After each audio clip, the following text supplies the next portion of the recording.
And guys, punta tayo ngayon sa labas.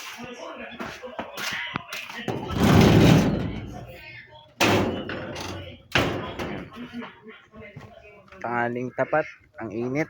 Titignan natin ngayon yung mga sisiw natin kung may tubig para hindi sila ma-dehydrate.